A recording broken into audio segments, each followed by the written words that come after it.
Hello, my friends, and welcome back. Happy Easter. I hope it was wonderful for you, and happy spring. Although here in Colorado, half the time you wouldn't know it's spring because it can't decide what it is, if it's still winter or if it's spring. It changes every day. Today, I'm very excited about this topic. It's something I've been super interested in for about 4 years. I wish I was interested for it longer in my life, but I learned 4 years ago. So let me tell you a little story about my life. And it's actually what we're going to talk about today is twofold.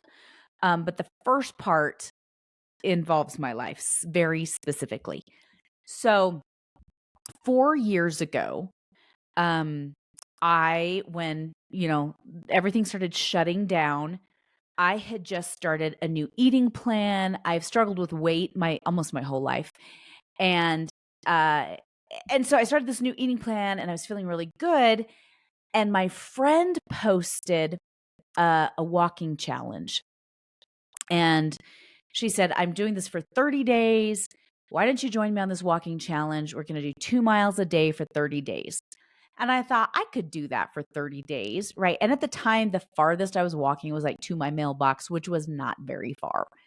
So on April 21st, 2020, I started walking. And I've mentioned this in a previous podcast before, but for those of you who are new, you're hearing the story for the first time. So I started walking, and part of the rule was I had to take a picture of myself and post it on Facebook, and then do hashtag. I can't remember what the hashtag was, but anyway, I had to do a hashtag on every post, and it was just for me, right?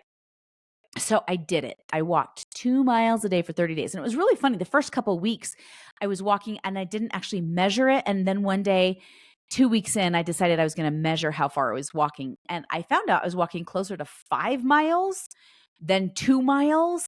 And I'm like, holy cow, that's kind of awesome. But I was really proud of myself and I was losing weight and I was feeling great about myself. And the 30 days ended. And I thought, I want to keep going. I wonder if I could do this for an entire year.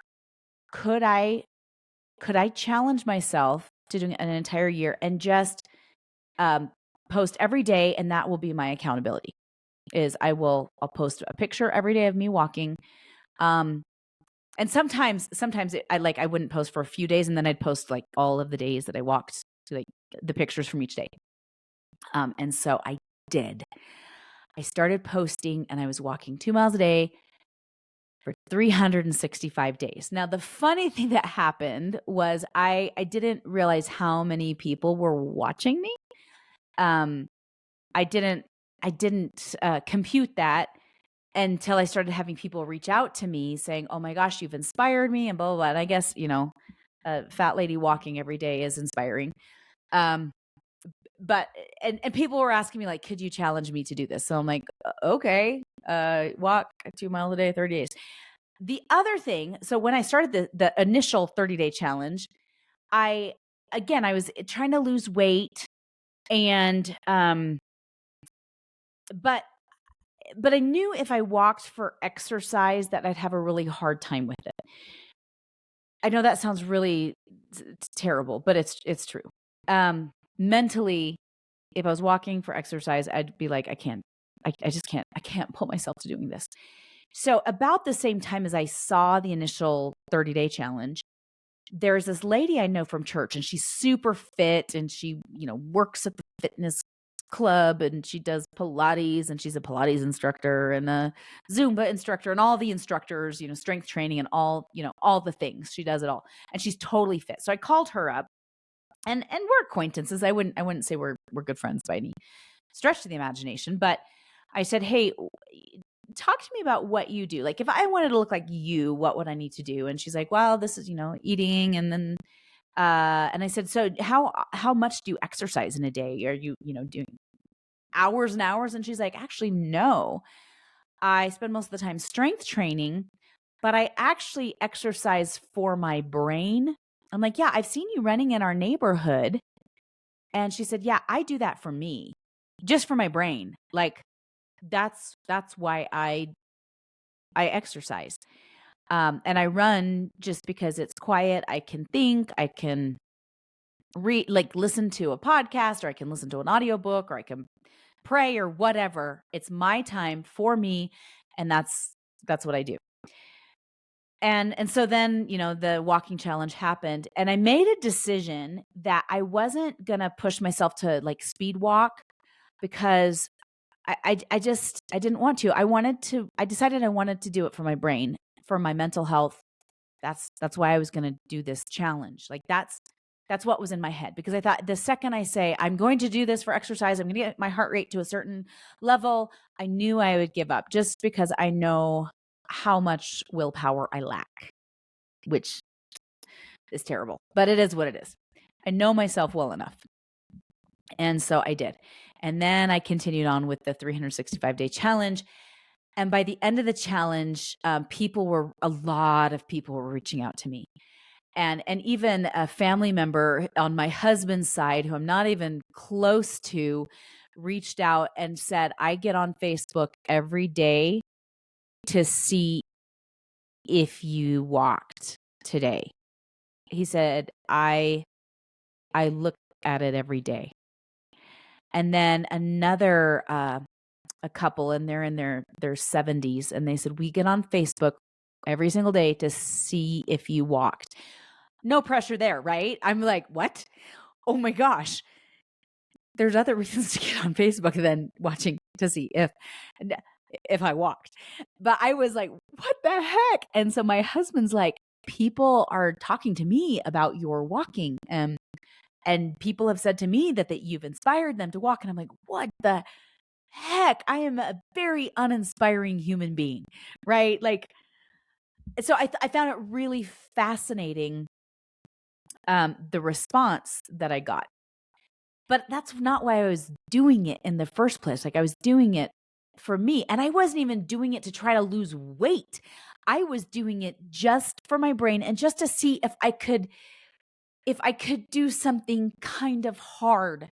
And I had tried the 75 hard thing, and yeah, that was hard. I did not do the whole 75 hard. I think made it like 30 days, and I'm like, I'm done with it. Right. But this was for me. Like, I wanted to prove to myself that I could do something hard. But there were some unintended consequences, positive consequences, that I didn't anticipate. So one of the things that I didn't anticipate was how much it would stabilize my mental health. I didn't anticipate that. I didn't anticipate that it would get me through some really hard things. We had a shakeup in our business personally. And honestly, I feel like that time walking, when I would walk and I would pray, and, and I would commune with the divine as I walked, or I would walk and just soak in nature. I didn't anticipate that it would be so therapeutic for my soul. I remember one particular morning, we had gotten really bad news. Somebody had left our team, and then they stole clients. I mean, it was big, and it was a disaster, and hard, and somebody that we trusted, and we felt very betrayed, stole, just all the things. And it was so hard. And I woke up that morning, and I was down and depressed, and on top of it, COVID was going on. Like, all the things were happening in our world, and the world was shut down. And as I'm walking, and the sun is coming up, and there's this beautiful, like, the Pike, I live at the base of Pikes Peak, and Pikes Peak was purple and majestic, and there was oranges and ambers and purples and blues against the mountain with the sunrise. And just this calm came over me, that God was bigger than everything, and everything was going to be okay. And I was okay, and everything was going to be okay. And it was just this beautiful moment of peace for me. And I was able to let go of a lot of the hard. Not that I still wasn't hurting or upset, but I found the strain of peace. And that's what walking, it was an unintended consequence for me. And I have continued, I did complete the 365 days on top of the 30 days, and I continue to walk. And I've been a hit or miss. Like this last week, I haven't walked a lot, but I've also been sick and my leg has been hurting and I had to look at the doctor. Everything's fine. Don't worry. And I've had a respiratory thing going on and I haven't felt good. And so I've walked less, or there's been a couple days that I missed. But I found great peace in walking. And so I still walk very regularly. I walk at least 5 times a week. Again, this week a little bit different, but I usually walk about 5 times a week. And I don't walk on a treadmill. I discovered that I don't like treadmills. Because you don't go anywhere. And when you're walking like away from your house, you have to actually get back to your house. Whereas if I get on a treadmill 2 minutes in, I'll be like, well, I'm still in the same spot. I can go do something else, right? So I don't have a treadmill. I walk, and I walk in the elements. That's another thing that I started to feel more alive and connected to our planet and to the elements as I started walking. And I remember this one particular morning, I woke up and it was blizzarding outside, and which is Colorado. Like it'll snow and be 20 degrees below zero. Actually, it doesn't get that cold, but it'll be, 20 degrees. And then like 3 hours later be 70 degrees and everything's melting. So I woke up this one particular morning and it was blizzarding, but I'm like, I have to walk because I have to take a picture of myself and put it on Facebook and do the hashtag. I'm, walking 365 days, whatever. And I got up and I got my snow gear on. I got my snow boots on, and I bundled myself up like I was in a Christmas story and was like this just big marshmallow poof person. And I was hiking through. There was at one point when it was so hard to walk because the wind was so blowing so hard and there was a snow drift and they hadn't plowed the sidewalks yet. But I got home and I kept just cursing that I was walking. And at the same time, with the bitter cold, I felt so alive and really proud of myself, right? And I got home and my husband was like, wow, look at you. And I'm like, that took me 3 hours. And it was a snow day anyway for my, it didn't matter. It was a snow day because we had started homeschooling by that point. But it was snowing and they shut everything down, which half the things were still shut down anyway because it was going into 2021 and ending 2020, going into 2021. And I felt so proud of myself, and I felt so good and alive and just invigorated, and psychologically I was in such a great place. And then that afternoon, all the snow melted, the storm blew over, and it was legitimately 70 degrees that afternoon. I'm like, I could have waited. What? But I did it. I walked. So what I want to talk about today is, as moms and dads, you need to get out in the elements and walk. That's the first thing. The second thing is your children and my children need the elements. We need nature. We need it. It is something that we are desperately lacking. We've become a society that lives indoors. Our kids are overstimulated with video games, all the things I've shared before, that I'm working with my 11-year-old on video games. Yes, 2 days ago, we decided that we were going to go do a fast for 1 whole month from video games and computer games. And it's actually going decently well, but we're only 2 days in, so we'll see how it goes. But there's this book. This is the book. It's called The Last Child in the Woods, and Saving Our Children from Nature Deficit Disorder. And Richard Louv is his name, who wrote the book. It's a fabulous book. If you haven't read it, it's really good, but it's a very sobering book. And his argument in the book is that our children are starving for nature. They're starving to be in the elements. And I would agree with that. So yesterday, since we are taking a fast from video games, my children, and a fast from Minecraft. At the same time, I'm reading another book called Glow Kids, which we'll be talking about technology here in a few weeks. And then Tamara Stryjak is coming back on, who's a clinical psychologist, to talk about technology as well. She'll be back in a couple months. She's got a super busy schedule.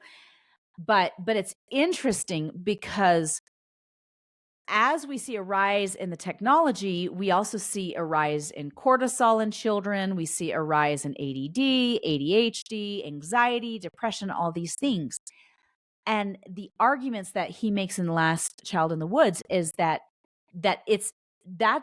is partially a big result of children being nature deficient, that children need to be in nature, and there's something calming about the natural world. There's something beautiful about it.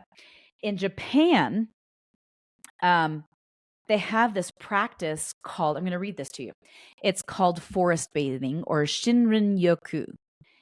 And the National Library of Medicine talks about the need as humans that we need to forest bathe. Now, remember how I said that when I would go on my walks, I wasn't walking necessarily for exercise. Was I getting exercise? Yes, but I wasn't walking for exercise, which is funny because a gentleman messaged me, and he and his wife are friends of ours. And he's like, so I'm really proud of you to be walking. And are you losing weight? And are you getting good exercise with the walks? And I'm like people sometimes are so invasive. But anyway, I'm like, I am getting exercise, but that's not why I'm walking. I'm walking for my spirit, for my brain. I'm walking for me. So sometimes I swear, sometimes my heart rate does not go up because I'm sincerely moseying along. It's more of like a slow mosey. What I didn't realize that I was inadvertently doing was that I was forest bathing. So what is forest bathing exactly?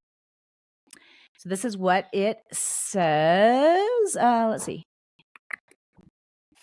Essentially forest bathing is going in an environment and like really taking in the elements, becoming very aware of the nature around you. So this is from, again, the National Library of Medicine. Humans have enjoyed forest environments for ages because of the quiet atmosphere, the beautiful scenery, the mild climate, the pleasant aromas, and fresh, clean air. In Japan, since 2004, serial studies have been conducted to investigate the effects of forest environments. Forest bathing / Shinrin Yoku, which is the Japanese word for forest bathing, on human health. Our research team has established a new medical science called forest medicine. It's a new interdisciplinary science belonging to the categories of alternative medicine, environmental medicine, and preventative medicine, which studies the effects of forest environments or forest bathing on human health. It's been reported that forest bathing has the following beneficial effects on human health. So let's read this. It increases the natural killer activity, the number of NK cells, and the intracellular levels of anti-cancer proteins, suggesting a preventative effect on cancers.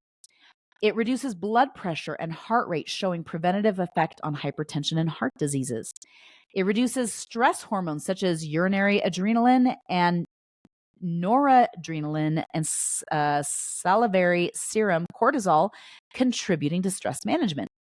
It increases the activity of parasympathetic nerves and reduces the activity of sympathetic nerves to stabilize the balance of the automatic nervous system. It improves sleep. It increases the levels of serum adiponectin, and I'm not even going to try to pronounce this word. It's like 20 syllables long, sulfate. It reduces the scores for anxiety, depression, anger, fatigue, and confusion, increases the score for vigor, showing preventative effects on depression. It applies to rehabilitation medicine. Even, it says, Shinrin Yoku in city parks also has benefits on human health, and it may be preventative effect on COVID-19 by boosting immune function and by reducing mental stress. So it also, people can enjoy the Shinrin-yoku through all 5 senses: the sense of sight, green color, yellow color, red color, forest landscape, smell, the special good smell, fragrance from the trees and flowers, the hearing the forest sounds, listening to the birds singing, the breeze rustling in the leaves of the trees, touching the trees, put your whole body in the forest atmosphere, eating foods and fruits from the forest, taste the fresh air from the forest. Now, some of you may not live by a forest. Some of you might be in the desert. I happen to live very close to a forest, but when I walk, I don't necessarily walk in the forest because there's not, I'd have to drive to the park and walk. But I just walk in my neighborhood. And again, I realized what I was doing was inadvertently Shinrin-yoku. I was breathing in and really taking in the elements. There's some mornings when I walk that I legitimately just want to hear the birds and feel the wind and just take in the elements. And I feel my stress just kind of melt away as I really just observe and am part of this beautiful world that God has created for us. So the question you're probably asking is, what the heck does this have to do with homeschooling? Well, I'll tell you, first of all, as parents, we have to be on when we're homeschooling almost all the time. And psychologically, we have to be present with our kids. We have to be okay, right? And I found that walking helps put me into a beautiful state of rest. As Sarah Mackenzie, who wrote the book Teaching from Rest, it helps put me in a state of rest, not sleep, but like rest. But it helps me have better sleep. It helps, it helps all those things, right? The benefits of walking, it improves your mood. It reduces chronic illness. It reduces stress. This is from prevention.com. It boosts your brain power. It alleviates joint pain. It delays varicose veins. It stimulates your digestive system. By the way, don't drink a lot and then go on a walk. There was one time we had a bad experience with that. I'm not going to go into it, but just make sure you relieve yourself before you go on your walk. It kickstarts your immune system, protects your bones, it enhances your creativity, and it helps make other goals seem more attainable, which is incredible. By the way, I'll put a link to all of these different sources that I'm referring to. So it helps us psychologically. But going back to our kids, right? And how does this help with homeschooling? My friends, when our kids are in public school, one of the things that I've always found very interesting is how they take away recess. Now, I remember with one of my kids who was considered the poster child for ADHD, and I've talked about this in a previous podcast, but he was considered the poster child for ADHD. And one of the things that his teachers would do, and at the time I was supportive because I was a young, naive mom who had been totally bought into the system and believed that because they were the professionals, even though I also was a professional, that they were the end all be all and knew what was best for my child, which was not true. But what they would do is if he forgot his homework or if he was too antsy or if he didn't complete his work, they would keep him in for recess. And they only got like 10-minute recesses a couple times a day. And then at lunch, they had to keep everything in a low, quiet tone. They couldn't move. And then he would eat lunch as fast as possible. And sometimes he wouldn't eat lunch at all because the medication that we had put him on would make him so he wasn't hungry and he was losing weight. And he just want to go out and play and just, anyway. So what children with ADHD need, as I have learned, is they need the exercise. They need the outdoors. It is a need. It's not just a nice thought or a nice want. They need it. Their bodies need it. They crave it. And in our public school system, instead of catering to these beautiful children's needs, they squelch them. I'm sorry, you have to stay in. You don't get recess.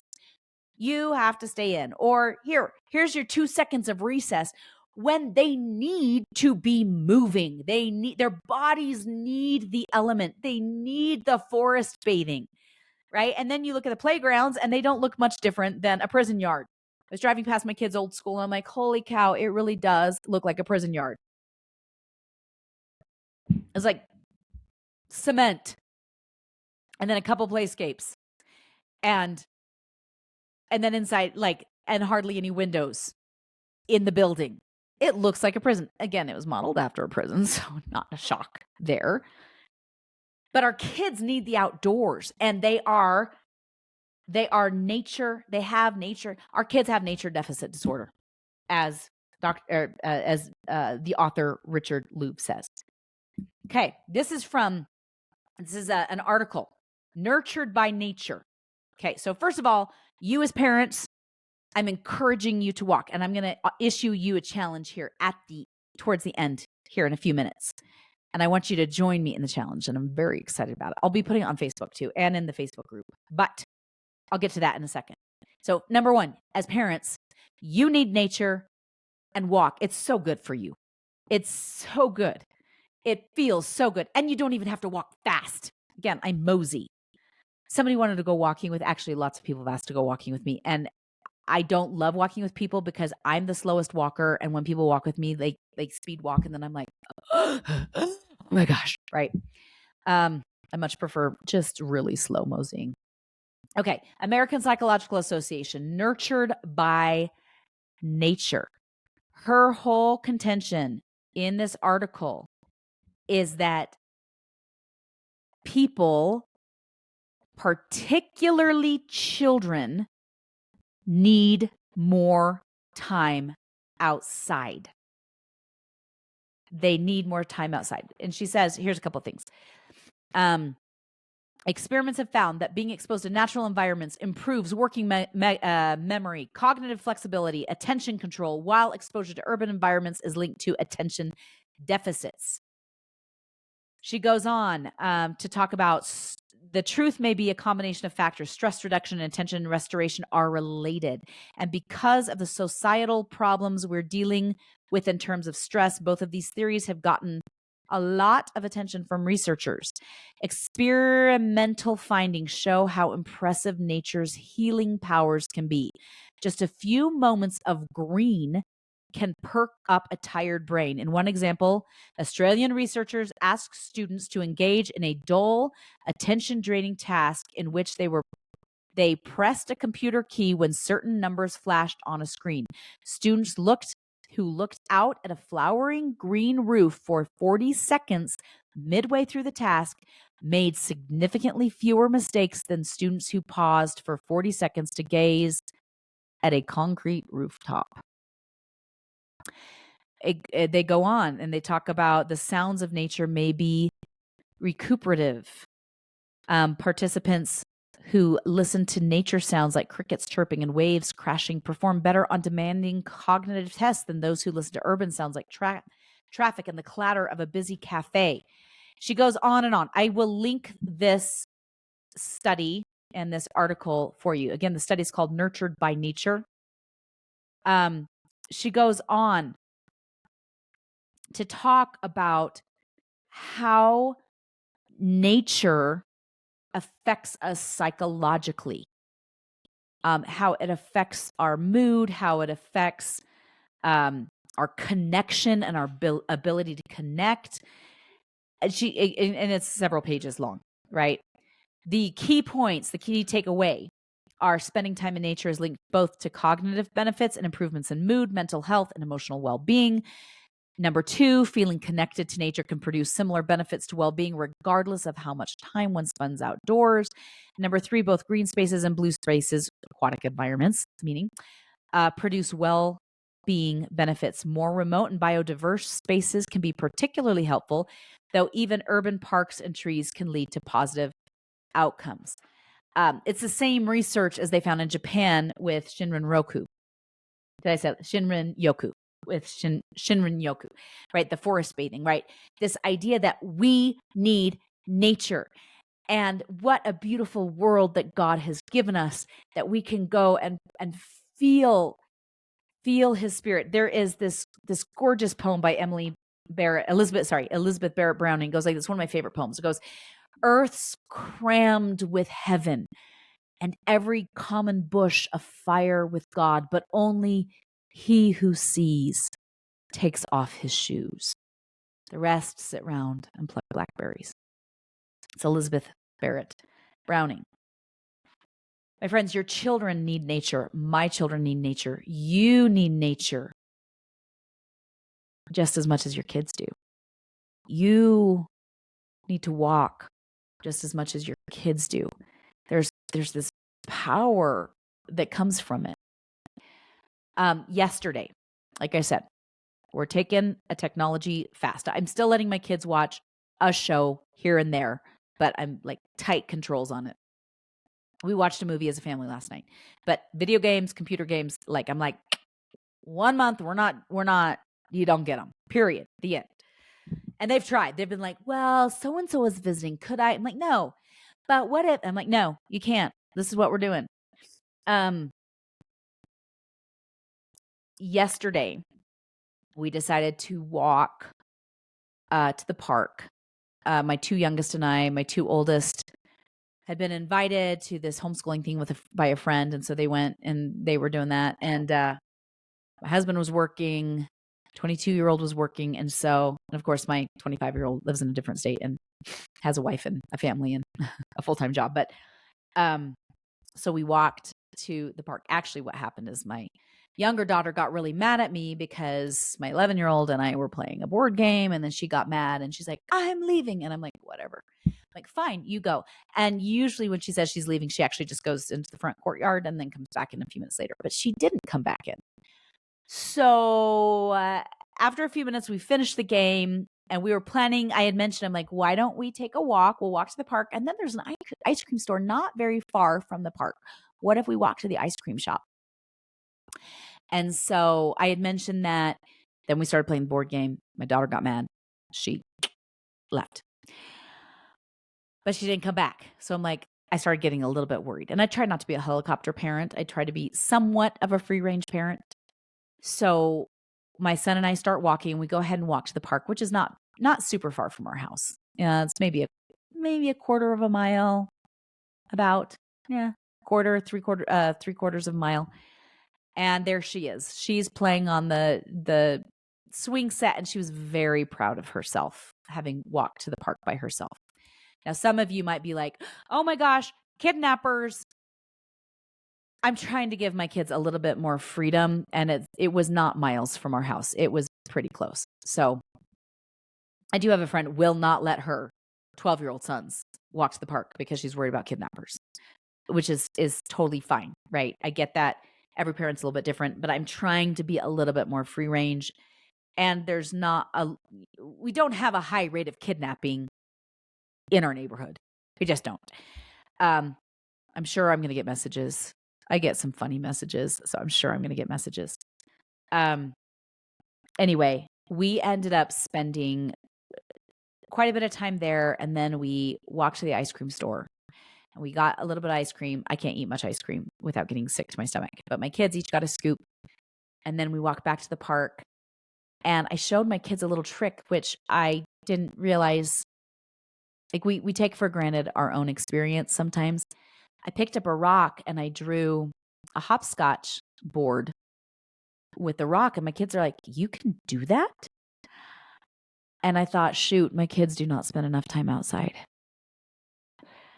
Anyway, so then they picked up rocks and they started drawing with the natural chalk. We created a hopscotch board. We played hopscotch. I recorded them doing it because it was so cute, and it was just fun. And I was doing hopscotch, and then we played, and we ended up being gone for over 2 hours just outside in the elements. And I felt so invigorated. You could tell like the stress level of my kids was just, and it was amazing. Like my spirit just felt filled and feeling the cold, but yet the sun on my face at the same time. And my daughter was feeling proud of herself because she walked, and my son was like, we were all just feeling refreshed. And then we came back and did some art and listened to a story on Audible. We're listening to Little House on the Prairie right now. We just finished Farmer Boy, and it was just good. It felt so good. If you want to get really adventurous, you could also, John Muir Laws talks about nature study. Just real quick, I wanted to mention him. There's his website. I'll link his website because he talks about, he's a biology teacher and he's a naturalist.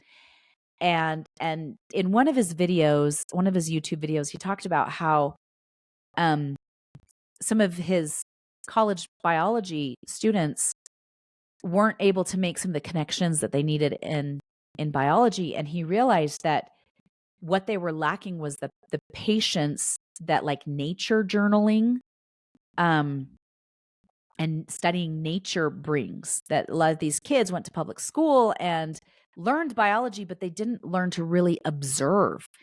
His whole premise is that you should take a blank book. It could have lines. It doesn't have, it doesn't have to be an art book, but it could be.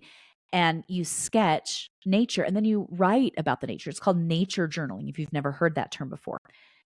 So super easy. Like you go out and your kids just draw what they see. Maybe they see a cool bird, or maybe they see a cool plant. Sometimes you could gather stuff and like pine cones and things. My daughter, my 8-year-old, brought home all sorts of things. She and I made a little purse. I sew.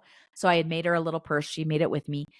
And when we got home yesterday, she unpacked her purse and she had pine needles and she had a pine cone and she had some sticks and some rocks, and she wanted to do something with them and she wanted to draw them. So that's nature journaling, is when you literally draw nature and then write your observations in the side. John Muir Laws, super cool. Again, I'll link his website. But his observation is that kids, especially as they get into college, here he is, this biologist, and he's like, they struggle slowing down to appreciate the nature and see the shifts and the changes. And he contends that they actually would learn more by just studying nature and just sitting out there looking at it and observing and drawing it than they would if, spending years and years in a biology class. Like that you gain more. Anyway, he's got tons of videos you could watch. Super fascinating. Let's get outside, my friends. Here's a challenge. Okay. I'm so excited about this. Starting April 15th, I challenge those who are interested in taking me up on the challenge. I'm going to be doing it too. From April 15th to May 14th, I want to challenge you to walk for 30 minutes a day for 30 days. Okay. If you have to break it up and do like 15 minutes in the morning and 15 minutes in the afternoon, fine. But your goal, like this challenge, is that you walk 30 minutes a day outside, not on a treadmill, but outside in the elements, even when it's snowing or raining, within reason. Like if it's lightning, don't wait, but 30 minutes a day. So here's the premise of the challenge. Number 1, it has to be outside. Number 2, you have to do it for 30 minutes in a 24-hour period. Number 3, I want you to take a picture of yourself and post it on social media with this hashtag 30 MIN 30 DAYS. So hashtag 30 min 30 days. And if you'd like, tag me in it. I'd love to see who's doing it. I'd love to cheer you on. I'll be doing it as well. So we're going to start that on April 15th. Again, I'm going to put it in the Facebook group as well. I want to hear how you feel at the beginning and how you feel at the end. I want to hear about your journeys. I love hearing people's journeys. It was really cool. I had a couple ladies reach out to me. I get quite a few people who reach out to me, but there was a couple ladies who reached out over the last couple weeks that have been really touched me a lot. One is Kathy. Kathy withdrew just a few months ago, at the beginning of the year. Her kids from public school to homeschool them. And so I want to give a shout out to Kathy here. And it's Kathy with a C. She withdrew her 13, 11, 9, 7, and 5-year-old to start homeschooling. And she's been really nervous about it. I'm really proud of her. She's felt like she's needed to for a long time. So Kathy, I'm so proud of you. Way to go. Another person that I want to give a quick shout out to, let me pull her down here or pull her up here. And I just want to share a little bit is Rachel. Rachel shared this beautiful message. She started homeschooling in January. This is one of the benefits of homeschooling, my friends, is that we get to meet our kids where they are when we homeschool. And she shared about, I'm just going to share a little bit about this. She was having great experience homeschooling until this one day. And her son wasn't having a good day. And so I'm just going to read part of this. I've had to regroup before, but it worked out, but not yesterday. So I stopped and put everything away. I looked at him and asked, Ben, what would you like to do today? It was raining pretty bad yesterday. He looked at me with tear-filled eyes and said, I'm sorry, Mommy. My heart just broke, and I hugged him and I said, no, really. I really mean, what do you want to do today? We're currently reading the Last Kids on Earth series. He said he'd really like to watch the Last Kids on Earth on Netflix. So she had reassurance that it was okay to do that. So she says, we snuggled on the couch, ate some popcorn, and watched the first season. It wasn't, and then he pointed out what didn't happen in the book and what did. So what actually happened yesterday was he got to compare and contrast, and I got that special loving time with my precious boy. It's all thanks. Anyway, she talks about the podcast a little bit, and she said, I would have built a wall. We would have had to break down versus building a bond stronger between us. So Rachel, I'm proud of you for meeting your son where you are. It's stories like these, like Kathy's and like Rachel's and all of the others, Kayla's and the other Kathy, and there's many more of you. Meeting your kids where they are and taking their education into your hands so that they can get the education that they deserve. I'm proud of you. And I just want to say, I'm rooting for you and I'm praying for you. And you, moms and dads, you are doing a beautiful, blessed work. You are building cathedrals. And you're doing awesome. Even when it's hard. Now let's get the kids outside. Let's get them outside and feeling the love of God in nature. I want to close with this final poem by James Weldon Johnson, born 1871, died 1938. It's called Deep in the Quiet Wood. By the way, this is why Henry David Thoreau, he wanted to get out in nature and it affected his soul. Here we go. Deep in the Quiet Wood by James Weldon Johnson. Are you bowed down in heart? Do you but hear the clashing discords and the din of life? Then come away, come to the peaceful wood. Here bathe your soul in silence. Listen. Now from out the palpitating solitude, do you not catch yet faint, elusive strains? They are above, around, within you, everywhere. Silently listen. Clear, and still more clear they come. They bubble up in rippling notes and swell in singing tones. Now let your soul run the whole gamut of the wondrous scale until responsive to the tonic chord, it touches the diapason of God's grand cathedral organ, filling earth for you with heavenly peace and holy harmonies. With that, have a great week, mamas and papas. You got this. I'm excited to have you join me and our challenge to walk. Let's get outside. Talk next week.